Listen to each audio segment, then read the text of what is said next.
Today, we have a very important show. We're going to talk about a topic that I see so much bullshit about on the internet. Me and Michael, if you lock both of us in a hotel room together on like a random Tuesday, we can talk about this topic for 12 hours straight, but we would both just fall asleep after the first 6 hours because we probably say the same thing over and over again. So we're going to talk today about the ethics of wholesaling and this crazy belief that a lot of new people have and some experienced people have, that if you're wholesaling, especially in New York, especially because our price points are higher, that you're supposedly ripping the seller off. And I feel like this is such an important conversation and a topic because if you have this belief in your brain, all the other episodes that we've put out will not serve you because you will fundamentally have a subconscious stall in your mindset. So Michael, let's just kind of get into this because you've coached a lot of students and, this has been something that you've kind of seen come up for the last, year you've been doing this.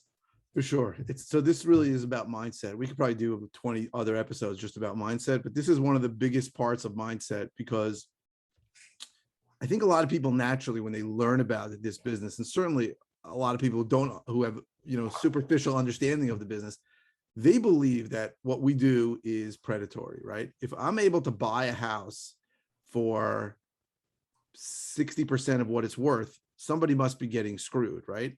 And therefore, they feel like everything we do is bad. Now, if you're not a jerk or an a-hole, and you get into a business where you think you have to be a jerk or an a-hole and you're sort of ripping off old widows, then you're not going to be successful, right? Because that's going to hold you back, right?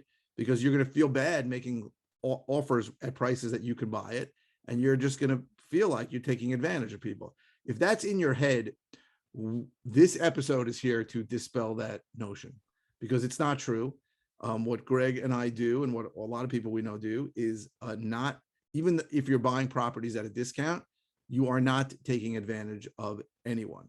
And we're going to talk more about why that is and sort of how you have to think about it. Greg, you want to talk a little bit about it? Yeah, for sure. So the biggest thing that I will say, I had a podcast before we hit record with another gentleman, and I was saying, like, if you know what you're doing and you understand how to follow a sales process, and I teach sales process, Michael is a big fan of sales process. It's something that's helped us throughout our careers. If you are transparent with the seller and you know how to communicate effectively and you let them know all their options, you should never feel bad that you get some crazy cheap price on a house. And here's what I mean by this. So I'm going to actually take a step back. So I'm going to use your word, Michael, that I've been using like 3 times a day. There's a lot of knuckle dragging Neanderthals out there who teach this business, who make it sound like they're in some boiler room in Utah. And they're selling car warranties over the phone. Close. Sell me your house. So this is where the problem lies. Some gurus, we won't name names, make it kind of like if you sell all the benefits of a cash offer and you tell the seller that, oh, if you list your house on the market, you're an idiot and it's going to take 9 years. And realtors are idiots. Those guys are just trying to rip you off. Yeah, realtors are the worst and they're the devil's stepson and all this crazy crap. And they kind of trick people into thinking that you should trick sellers and like, oh, you should sell for cash because you're going to make more money somehow. And there's all this garbage out there. But the point I'm trying to make is that when you over disclose to the seller the fact that if they want the most money, they should list it, and they know their option is listing it if they want, especially in New York where people are savvy and these houses are expensive, and you tell the seller, hey, listen, if you're looking to get the most money, you should list the house. And I definitely think that is what you should do if you're looking to get the most money. And if you sell to me, you're trading some equity for convenience and certainty. And as long as the seller knows that, and they can, as you would say, it's a voluntary transaction, they're obviously kind of making the decision on their own. If they want to sell you the property for pennies on the dollar, then that's fine. There's nothing wrong with that whatsoever. This is a business. You got to make a profit in this business. So you need to understand that as long as you disclose and you let people know what their options are, and then they come back to you and say, hey, I get it. I understand I can get more if I list it. I don't want to do that for some sort of reason. I want to sell for cash.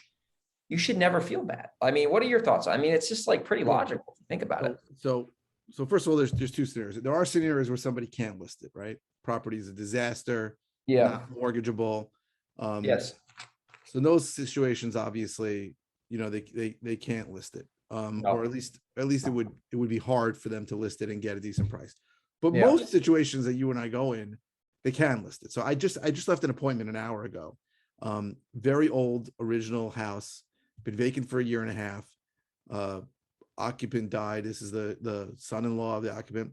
And I'm like, listen, I'll give you two prices, right? I'll tell you what you can list it at. You can list it with me or with anybody else. And I'll give you a number. I said, you probably can make a little more listing it. I said, but understand the trade-off.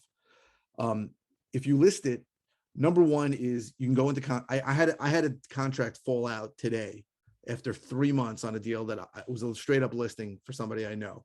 And the borrower just said, we got denied. So I said, understand that if you list it, there's a few options. I said, first of all, they can give you a price. Then they're going to send in an inspector who will probably knock the crap out of this house because this house needs a lot of work. I said, then they can do an appraisal. And if it's an FHA appraisal, that the appraiser can require you to do things. I said, and after all that, they can drag you along for 3 months and then just walk away. I said, I was in the mortgage business for 17 years, and the standard mortgage contingency that applies on almost every retail deal is basically a get out of contract free card. I said, and also what's going to happen is they're going to need you to get it broom clean. I go, the house needs a lot of cleaning. So if you sell it to me, you're going to take less money. I said, but you're not going to have to clean out any of the stuff. I'll close whenever you want. I'm never going to come back to you on the price and tell you I need a lower price. And that's the certainty and convenience that you pay for using an investor. The example I give to people is Starbucks, right? You go into Starbucks, you pay $7 for a cup of coffee, which is, think about what's in there. There's ice, water, and some freaking beans. It probably cost Starbucks 15 cents. No one ever said Starbucks is predatory, right? Because it's a voluntary transaction. You choose to spend $7 on a cup of coffee. Now, you do that for the certainty and convenience that Starbucks provides, right? You don't want to buy the beans. You don't want to grind the beans. You don't want to buy a milk frother. You don't want to buy cups. You don't want to buy stirs. You don't want to buy all that crap. And you want it there when you want it. So you pay Starbucks what seems a ridiculously high price. Crazy. For the certainty and convenience that Starbucks provide. We do the same thing as investors. We provide certainty and convenience, and there is a price for that. And we are upfront about it, and it is a voluntary transaction. And I've had situations where I told people, I looked around, there's no reason for you to list this. And they go, I don't want to go through that. Now, it could be because they had a bad experience before with a realtor or with a situation where they had a buyer, and they go, just give me your cash price. And I bought those properties too. But it's basically, we provide certainty and convenience for reduced proceeds. That's what we do. That's all it is. And it's a give and take. And the key there is it's a voluntary transaction. And when you let the seller know their options, number one, you're going to build credibility and rapport. And number two, you're going to get a better deal too. Because like there's this book I got to read called Always Be the Buyer by Dan Sullivan. And it's all about like, never get desperate. It should probably be called Never Get Desperate if you really like summarize the book, but it's in my Audible queue or whatever. But the thing is, when you understand this and you implement this, you'll never feel bad about getting like, you and I get houses where we'll make 6 figures in profit. And like, there's never been a time where I'm like, oh, you know what? Like, I really think this is capitalism. This is America. This is a free market. This is not, some, freaking 100%. And the truth is the sellers in almost every one of those situations didn't really either want to or understand how to create the value that we created, right? Exactly. The seller does not have access to a list of cash buyers. The seller would not know how to get the price that we sold it to, or to make the repairs that we do, or didn't want to, right? Usually they don't have the ability to, and they certainly didn't want to, right? They're certainly not going to sit around Googling cash buyer in my city and hopefully finding someone who's going to give them more money than you or I could. They contacted us because of the simplicity, the certainty, and the convenience of it. Exactly. And not only, this is where I think we add a lot of value, and we'll get into the wholesaling part in a minute here. A lot of the value that I add on wholesale deals is the title problems. And listen, I don't like dealing with title problems, but I certainly know what I'm doing, and you certainly know what you're doing. We have done some hairy properties, to say the least. And if it wasn't for me, they would have never gotten that money because they didn't get the 21 airship affidavit signed. They didn't get the freaking document from the surrogate's court. I mean, there's so many. I could probably make a course on title issues. I won't, but I probably could. And there are so many things that sellers, honestly, especially with like vacant inherited properties, they don't know where to start. And my pitch is like, listen, you're going to sell for less money if you sell to me. You'll get more if you list it. However, I know exactly what's going on with the title. And I know for sure in a couple months, I can get this title cleared up and you can get this money you weren't even expecting. And to them, it's like, I'm like found money because they thought they couldn't sell it. They didn't think that the probate, blah, blah, blah, blah, blah, insert your objection. And I know for a fact that if it wasn't for me, that property was going to go to the auction or it was going to go back to the bank or whatever the case was going to be. Sure. And I know that's the value that I can provide. And here's where I think, let's say someone listens to this and they're like, I get it. I agree with that. You're getting a house at a discount, but what about wholesaling? Like you're assigning the contract for a 60K assignment fee. What the fuck? Here's like my objection to that. Number one, assuming you over disclose and you tell the seller they're selling under market value and they agree on a price. What you do with the property is completely irrelevant, assuming you can close. The problem I have with wholesaling, and I will say this, if these, I'm going to say it again, knuckle dragging Neanderthals don't know what they're doing and they get these houses under contract that are not deals and they're telling the seller they're going to get X and they're depending on Y buyer to fund the deal and it's not a deal and they're putting the homeowner in a jam. Yeah, obviously, like you don't need to be a heart surgeon to figure out that's kind of shady. However, Michael and I and all the good investors out there, A, know what we're doing and B, will over disclose to the up the wazoo and we'll close if need be. So I have no problem assigning a contract for a $75,000 assignment fee. And I don't feel bad about it because the seller knew about it. And at the end of the day, that is a like legal like thing you can do. You're just capitalizing on a under market asset. I mean, what are your thoughts on that? I sound like I'm like some professor right now. No, so I agree 100%. Yeah. First of all, like you and I and the good people we know in this bit. Well, first of all, there's a lot less of what you just described in New York because in New York, there's none of that bullshit contingency stuff that you have in the other 49 states. Yeah, that's true. These jerkies are going, watching a couple of hours on YouTube and then finding some deal that they don't know what the value is, getting into a contract where they have 2 weeks and in 2 weeks they basically jerk the guy around because they went in too high. Yeah. In New York, where you and I both operate, when we go into contract, there's no contingencies. We have no way out, right? We have to either assign it or we have to close on it. Those are two choices. And you and I both have the ability to close on things, which gives us a huge advantage and makes us have restful sleep at night because we know we're not going to get in some crazy situation where we're in the middle, although we still end up in the middle sometimes between our buyer and our seller. But the point is that it's important as long as people here are dealing in New York anyway, are dealing with someone who has the ability to close, and I've had some pushback from sellers where they say, well, I didn't know you were going to assign it. And at that point, they're never livid, but at that point, you can say either, well, this is my partner who's going to do the work, or this guy's going to do the work, or you can say, hey, listen, I didn't want to do it, but I've never had someone go bananas on me for assigning it, even when I made a 6-figure assignment fee. The bottom line is they got the price that they agreed on getting. Exactly. We provided that for them. And that's the bottom line. Like when you go to contract with Greg or myself, you're going to get that number, right? And you're going to get it pretty much whenever you want it, because we're flexible on time. Sometimes, and people that are new in the business think that it's always going to be some kind of crazy urgency, like somebody has to close in a week. But I've bought more houses from people who needed more time because they didn't know where they're going to go than from people who needed to close really fast. I bought some of those. So again, what we provide is really simple, right? I'm going to close whenever you want. I'm usually going to take it as is, including with tons of crap inside. Sometimes it depends on how much crap it is. And we're going to give you that price when you want it. And that is a big deal, especially if a seller was burned before, or if a seller has some kind of aversion. There are people who are still COVID crazy. The thought of listing a house and having hundreds of people going through the house to them is not worth it for them. They'd rather just sell it, for less and have just one guy come through there once. So, like you said, it's a voluntary transaction. We're not beating widows and orphans over the head with the sledgehammer and stealing their house. We're not doing it, certainly not doing anything illegal. That's for sure. And I think that if you don't have that right mindset, if you don't have that mindset when you start this, it's gonna push you towards failure. I know people that have failed because they could not get their head right about what we're talking about. They could not believe that buying a property, $100,000 less than they could wholesale it for, was not predatory. And I don't believe it's predatory. So I don't believe it at all. And here's a way to reframe it. This is something that I was teaching Brett and some in Anna. I'm like, at the end of the day, like, you got to have a successful business. And I actually learned this in a book in I think The Pumpkin Plan. There's Mike Michalowicz is an author. I really like his stuff. yes, So I'm like reading his his stuff book. too. Yeah.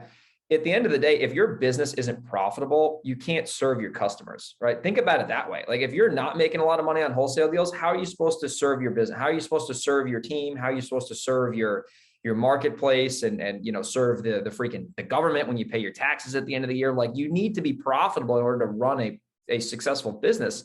So the way I look at it is like, assuming the sellers know what's going on and they're okay with everything, which we over disclose, you should make the most money as humanly possible. And this is like kind of another little rabbit hole where like these idiots online are like, oh, you should never make more than $10,000 on an assignment fee. Right. Like, I love that. Right. What are you, smoking meth and then coming on the podcast? Like, what are you, like, this drives me nuts. Like, oh, like, there's these idiot buyers like, oh, wholesalers should only get $10,000 to $15,000 and blah, blah, blah. It's like, no. If you can get $70,000 and the market will this is a free market freaking economy here. I know with all the bullshit going on with socialism, it's shit. Thank God. Yeah, thank gosh. I mean, hopefully it will stay that way as long as Michael and I are around, hundreds of years after. But this is a free market economy. If you're going out and you're putting the work in to get these properties, you should maximize your dollars on your wholesale deals.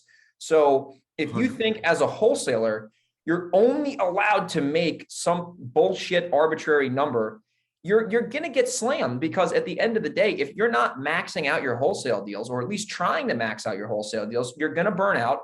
And you got to think about it like you're doing your family a disservice. You're doing your team a disservice. You're doing your attorneys a disservice. You're doing everybody a disservice by not trying to get the most money for any property you're selling or renting. You're doing your cash buyer a strong solid though.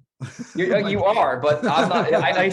It's funny you say that. So a lot of our deals we're selling to onesie twosie buyers, and I had to actually like sell a wholesale. I hope the guy's not listening to this. Please, to dear God, hopefully this airs after we close. But I had to say it's a good deal. It's not a bad deal. I would close on it anyway, but it needs a crap ton of work. And like, I only had a few buyers who were really interested, and this guy saw it. And I had to kind of like sell the deal yesterday. I normally don't sell wholesale. They sell themselves. But I was like kind of doing the dog and pony show and like dealing with objections and all that crap. So at the end of the day, I maxed that property. I freaking maxed that sucker out like I was on the bench press. However, I see these freaking wholesalers, and if they're out there, they can come to me. Whatever price they want, I'll pay. But they think that the standard is 10, 15K. And listen, if you're in New York and you're getting properties, if you're getting 10 to 15K in your wholesale deals, you're doing it the wrong way. Come to Michael and I, we'll JV the freaking deals. We'll make 60, we'll split 30 each, and you'll be happy as a clam. So don't think in your head there's some bullshit belief like, I'm 100%. only allowed to make this because it's a wholesale deal. Like, please squash that right now. 100%. So two things. First off, you're operating in one of the really popular areas like Phoenix, Dallas, Vegas. In those areas, it's very tough. First of all, the price points are smaller. It's tough to make 10, 15, 20 grand on a deal. So if you're watching YouTube from people that are in those areas, and I would say 60 to 70% of the people on YouTube are from those areas, they may tell you be happy with $10,000, $15,000, but you should, the truth is that the wholesale fee should be around 10% of the ARV. That's around what it should be. So if your ARVs are $500,000, you should be shooting for, $40,000, $50,000. Now, what you said before about this, what it should be. So the first 4 years I was doing this, I was buying at auction, live auction, online auction. I used to go to this Nassau County auction every single Tuesday. And I sat next to a guy who I liked very much. And I kept notes. I have notes on almost every single buy that happened over 4 years. And I knew exactly what this guy would pay. I knew which areas he liked. I knew what he paid. So when I stopped going there because I couldn't control what I was buying or not, and I got some wholesale deals, I showed it to him. Like, I knew this was right in his wheelhouse. I know he was willing to pay much more than I was giving it to him. And he would say, I can't do it. I can't let you make more than $10,000. Oh my gosh. I'm like, you'll pay $300,000 for this at the auction. I'm offering it to you for 250, but that's no good because my price is 210. And he goes, it's just the thing with me. And the guy missed out. The guy probably could have got 20 to 30 more deals through the years, but I don't call him anymore because he wanted to count my money. That's absurd, right? You can't act like that in business. You can never count other people's money and decide what they should make or what they shouldn't make. Everybody's going to make as much money as possible. That's how capitalism works. And that's in everybody's right to do that, right? I bought properties from a wholesaler that made $140,000 on the deal. And then they tacked on another $20,000 inconvenience fee. From 120 to 140, yes. But I'm saying, but I rehabbed it and I made 60, 70 grand and I was thrilled. I'm not going to start counting other people's money. If that's how you're going to be, then that is a recipe for disaster. So yeah, you should not be limiting what you can on wholesale fees. As Todd Toback says, you should absolutely, every single deal should be an auction. And if you are not auctioning and you're just giving people, what if the guys who say, what's the number? What's the number? What's the number?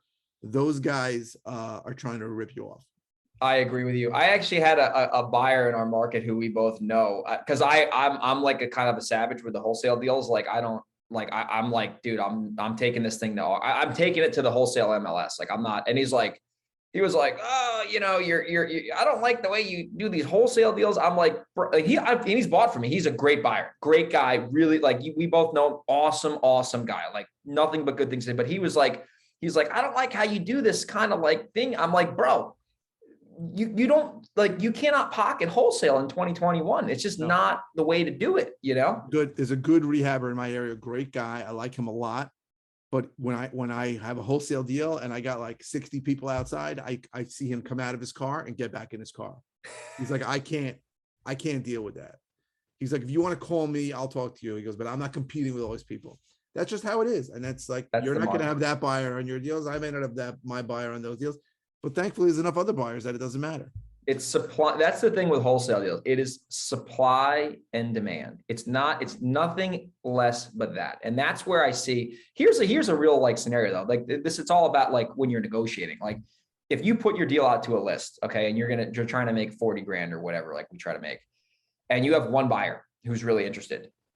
You better not tell that buyer they're the only person they're competing with, because then they're going to take your underwear off and they're going to, wave it around, but I always say we have interest, which is true. Cause if there was no interest, there's always interest. If you ask me, everyone's always interested at the right price, key there.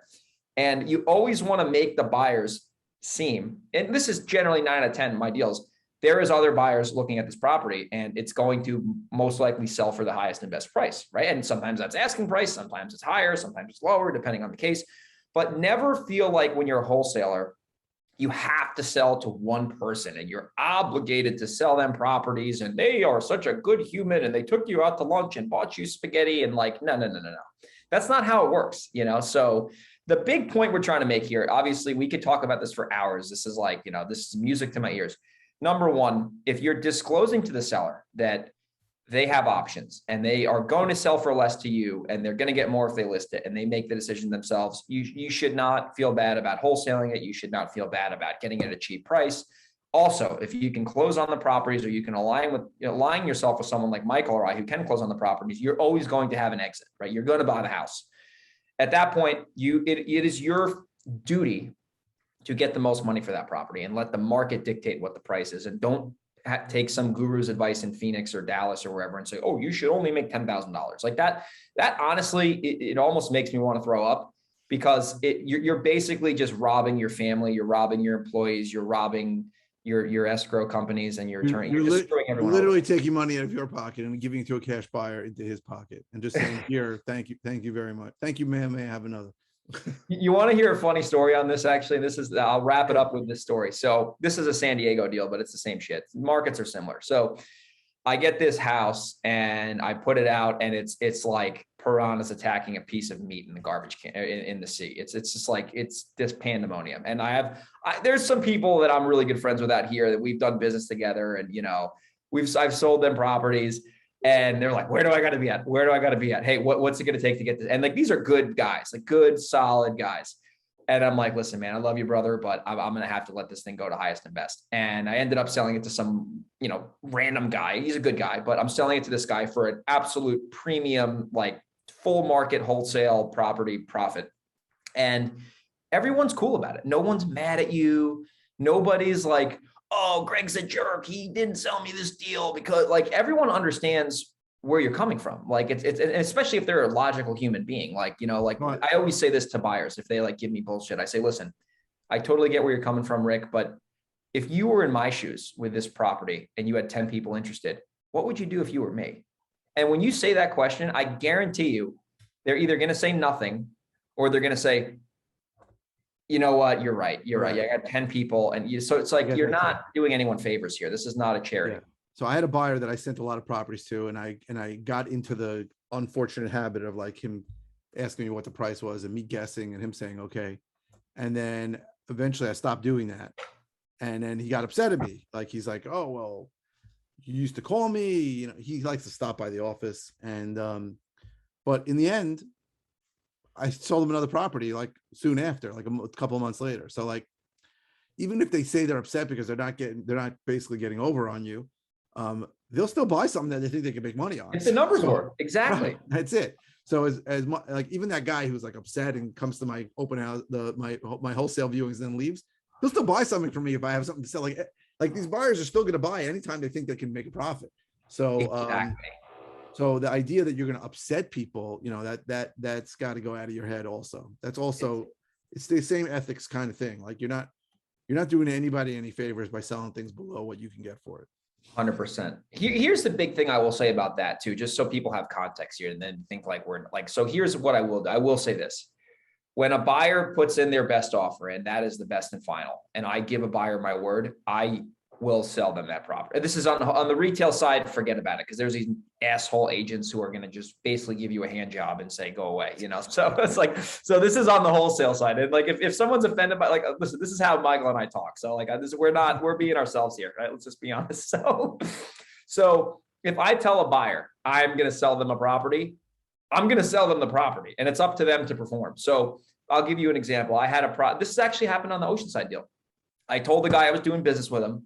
This other guy calls me up and he's like, hey, where do I need to be at? And I said, hey, I already told the guy I'm selling it. So that's where you kind of got, like, once I tell a buyer I'm selling them the property, I'm going to follow through. It's funny. I actually did this yesterday. This is like me being a dumbass, but this guy was kind of milking my udders, like slowly, like he was trying to get the milk to come out. And I was like, all right, like, let's decide if we're going to do business or not. And I said, if your big objection is this, like this part of the rehab that's like kind of in the air, I said, I'll tell you what, because you've seen the house, I'll give you $3,000 off if you just make a decision. And then you can have clarity. He's like, I appreciate that. I want to buy the house. I'm just going to buy the house. That's fine. And I said, okay, cool. And I said, listen, here's the deal. I'll let you decide what you want to do. I told you I'll give you $3,000 off. Obviously, market price is whatever, the 135.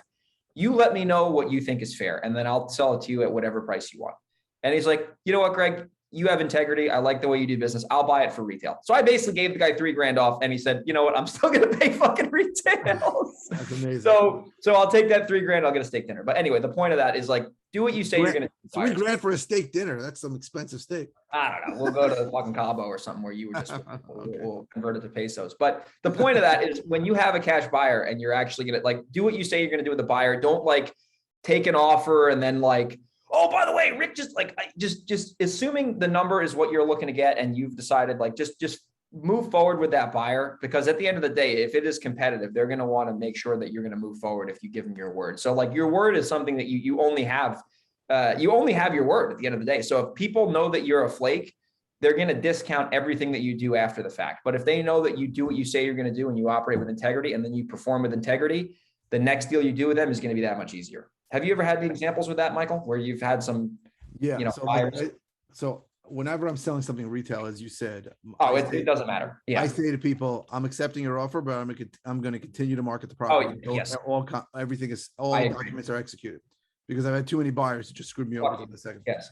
But I do that too. I just had a situation like that where some guy offered me $20,000 more for a deal where I gave the guy my word and we closed. I don't know if the guy who was offering 20 more was real. He sounds like a jerk.